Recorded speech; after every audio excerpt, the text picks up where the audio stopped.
Hello friends, welcome back to my channel. My name is Ankur Mahendra. दोस्तों, जुलाई month को बस बिताना है जैसे कैसे करके। अगस्त में इस साल की सबसे बड़ी दो फिल्में आ रही हैं। एक तरफ तमिल सिनेमा से आ रही है जो कि पैन इंडिया रिलीज होगी, कूली, जिसकी भाई साहब स्टार कास्ट बहुत जबरदस्त है और भरमार है उसमें बड़े बड़े कलाकारों की।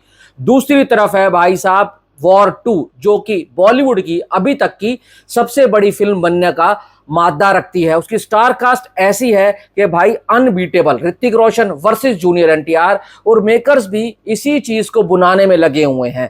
देखो, कुछ सोर्सेज हैं जो बता रहे हैं वॉर 2 की स्टोरी बिल्कुल सिंपल होने वाली है।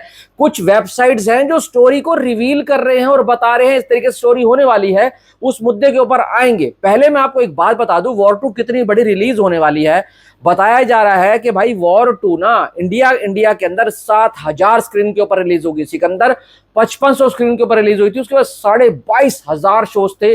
सोचो, जो फिल्म 7,000 स्क्रीन के ऊपर रिलीज होगी उसके पास कितने शोज होंगे। तो इसका मतलब तो ये है, ये भाई साहब सबसे बड़ी फिल्म बनने वाली है, सबसे ज्यादा शोज लेकर डे 1 के ऊपर उतरने वाली है। तो इसका डे 1 का एडवांस बुकिंग, डे 1 का बॉक्स ऑफिस आइडिया लगाना ही मुश्किल है। वो पता लगेगा भाई साहब रिलीज से एक दिन पहले रात को कि किस तरीके से पब्लिक का रिस्पांस आ रहा है और पब्लिक इस फिल्म के लिए कितनी एक्साइटेड है। देखो, इस फिल्म की खासियत पता क्या है, जूनियर एनटीआर वर्सेस ऋतिक रोशन का जो कॉम्बो है ना, मतलब एक दूसरे का जो फेस ऑफ है ना, मेकर्स भी इसी चीज का फायदा उठाना चाहते हैं। अब उन्होंने प्रमोशन स्ट्रेटेजी को भी इस तरीके से प्लान किया है कि ये दोनों एक साथ किसी भी इवेंट में नहीं जाएंगे, एक अलग जाएगा, जूनियर एनटीआर अलग जाएगा। जो जो राइवलरी है ना, जो दुश्मनी है, एक तरीके से मेकर्स इस चीज को दिखाना चाहते हैं कि भाई साहब ये जो मूड है, ये जो माहौल है, फिल्म से पहले भी और फिल्म के बाद भी बना हुआ है, ताकि पब्लिक इस फिल्म के में जो दिखाया जाए ना, वो पब्लिक रिलेट करे उससे। अब यही चीज के ऊपर reddit.com है, उसके ऊपर इनका एक स्क्रीनशॉट बहुत तेजी से वायरल हो रहा है।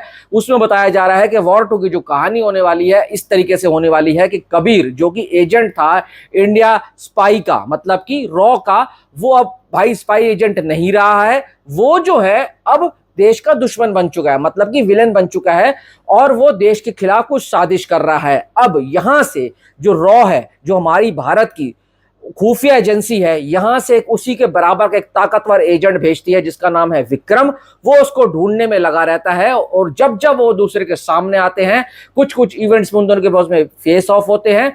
यही फिल्म की कहानी है। क्या वे जो विक्रम है वो उसको वापस ला पाएगा, और जो कबीर है, जो विलन की तरह भाई साहब पूरी फिल्म के अंदर भाग रहा था या देश के खिलाफ कुछ साजिश कर रहा था, क्या उसके पीछे उसका कोई मिशन है? इन सब मुद्दों के ऊपर फिल्म की कहानी टिकी हुई है। भाई देखो, ये रॉ, ये जो है ना, स्पाई यूनिवर्स की अभी तक की सबसे इंपॉर्टेंट फिल्म है। अगर ये फिल्म चल पड़ी तो पठान 2 के लिए फायदा है, अल्फा के लिए फायदा है, और अगर उन्होंने अगर स्पाई यूनिवर्स को आगे लेकर जाना है ना, तो इसकी कहानी को बहुत जोरदार बनाना होगा।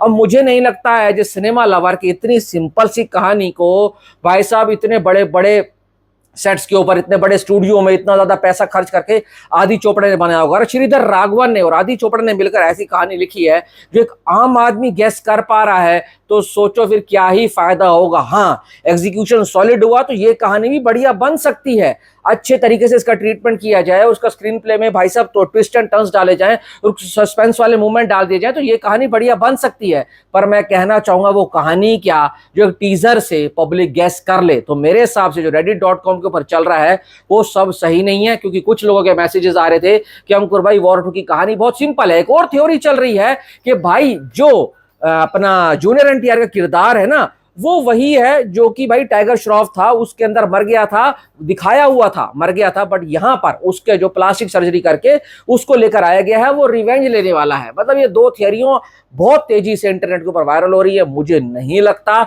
ये सब कुछ ऐसा होने वाला है। लगता तो यही है कि भाई साहब आदि चोपड़ा एंड श्रीधर राघवन ने कुछ अलग और कुछ बड़ा लिखा होगा, तभी वो इस फिल्म के लिए इतने ज्यादा कॉन्फिडेंट है, तभी इतने बड़े लेवल पर रिलीज कर रहे हैं और बहुत ज्यादा पैसा खर्चा किया गया है। अगर फिल्म की स्टोरी सॉलिड हुई, एग्जीक्यूशन बढ़िया हुआ, ट्रीटमेंट एक नंबर हुआ, तो जो रिकॉर्ड आप सोच सकते हो वो रिकॉर्ड ये फिल्म ने डे 1 के ऊपर, वीकेंड के ऊपर और लाइफ टाइम में तोड़ने वाली है।